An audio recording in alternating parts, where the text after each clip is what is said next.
Welcome back to Box Office Now, where we go over the latest box office results for the week. Starting off with the movies that debuted this weekend, we have Barbie. Of their $217 million budget, they debuted at $356 million, taking home $178 from the box office itself. So that's incredible. The movie it's obviously going to make its money back. We also had Oppenheimer. Off of its $150 million budget, it debuted at $180 million, taking home $90 million from the box office. Obviously, this movie as well is gonna make its money back. It only needs $60 million to turn a profit, so we're just gonna have to wait until this weekend, see if it can have some legs. Mission Impossible: Dead Reckoning Part 1 also shot up to $370 million. The film still needs $250 million to break even, so it's going to be very interesting to see throughout the next couple weeks if this movie has legs like people are predicting, or if Tom Cruise is actually going to bomb at the box office. Insidious: The Red Door also went up to $155 million, so that movie's doing fantastic. It only had a $24 million budget, so there's that. I've heard it's not the greatest, and it's actually one of the more worst Insidious movies, but yeah, those are the numbers. Sound of Freedom also is doing incredible, up to $124 million at the box office. Last week, it was around $85 million. Now it's shot up to 124, so that's awesome. Can't believe the movie is actually killing it. I'm sure Tom Cruise is happy that the movie's doing great, but it's definitely cutting into his profits. All these movies actually, it was actually a very bad timing for Tom Cruise to put out Mission Impossible next to Sound of Freedom, Oppenheimer, Barbie, Insidious, Indiana Jones, if you want to consider that. But you know, it's kind of crazy, especially when you mix in all the conspiracy nuts that are, you know, having the problems seeing the film in theaters and all this and that. Like, it's definitely hyping the movie up more than they even want it to. Like, it's kind of ridiculous. They're making this worse on themselves. But I'm glad the movie's doing awesome. Kudos. Also, Indiana Jones and the Dial of Destiny is still making a little bit of money. It shot up to $335 million. Last week it was at $302. If you take theater costs out, they're really not making any money off of this movie. It's so far at $167 million take home, so that's terrible. The movie cost $442 million.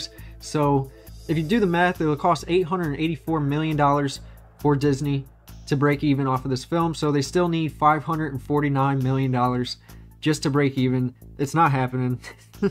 They're making, you know, $30 million a week at best, so this movie is a colossal bomb, which is insane, but, you know, who saw this coming? Jennifer Lawrence's No Hard Feelings also brought in a little bit of money as well. It was at $77.6 million last week. Now it's at $82 million. I don't really see the movie breaking even at $67.5 million for its budget. It's probably not going to happen, but you know, we'll see. I doubt it, but we'll see. As for Asteroid City, they went up $1 million at the box office. Not too impressive. It went from 43 to 44.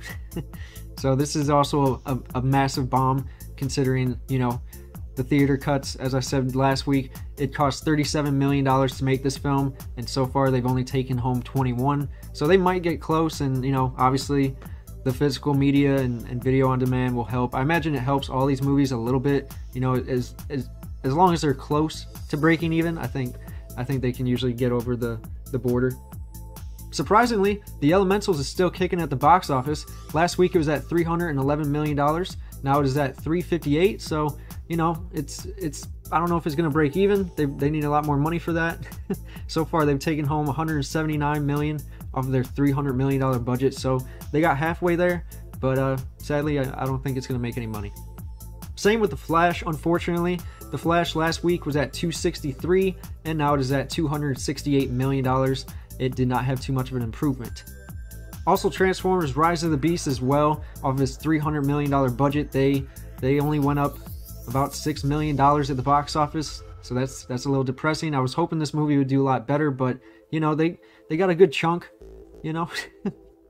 Spider-Man Across the Spider-Verse as well made some money. It went from $663 million to $675 million at the box office, so that's awesome. Movie's doing incredible. I wonder if it's going to break into 700, but you know, we'll just have to wait and find out. And lastly, The Little Mermaid is still collecting some money at the box office. It was at $547 million last week, and now it is at $560 million at the box office. So I don't think this is going to make money.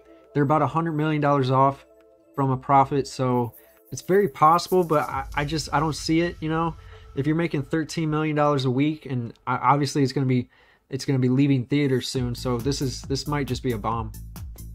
Films coming this week, we got Sympathy for the Devil, an indie horror starring Nicolas Cage and Joel Kinnaman. It basically centers around Nicolas Cage threatening a cab driver, so it looks interesting. I don't know if I'm going to see it in theaters. This is another one I'd probably wait to rent, but he's on a killing streak right now with Renfield and so many other big hits that just revived Nicolas Cage's career. But yeah, this definitely looks entertaining, as always. We also got Haunted Mansion, the Disney reboot of the highly acclaimed Eddie Murphy hit. I'm gonna pass. Does not look too interesting. I'll just wait for it to hit Disney Plus. But anyway, guys, that's it for today's show. Don't forget to like, comment, and subscribe to join the Wolf Pack. Peace.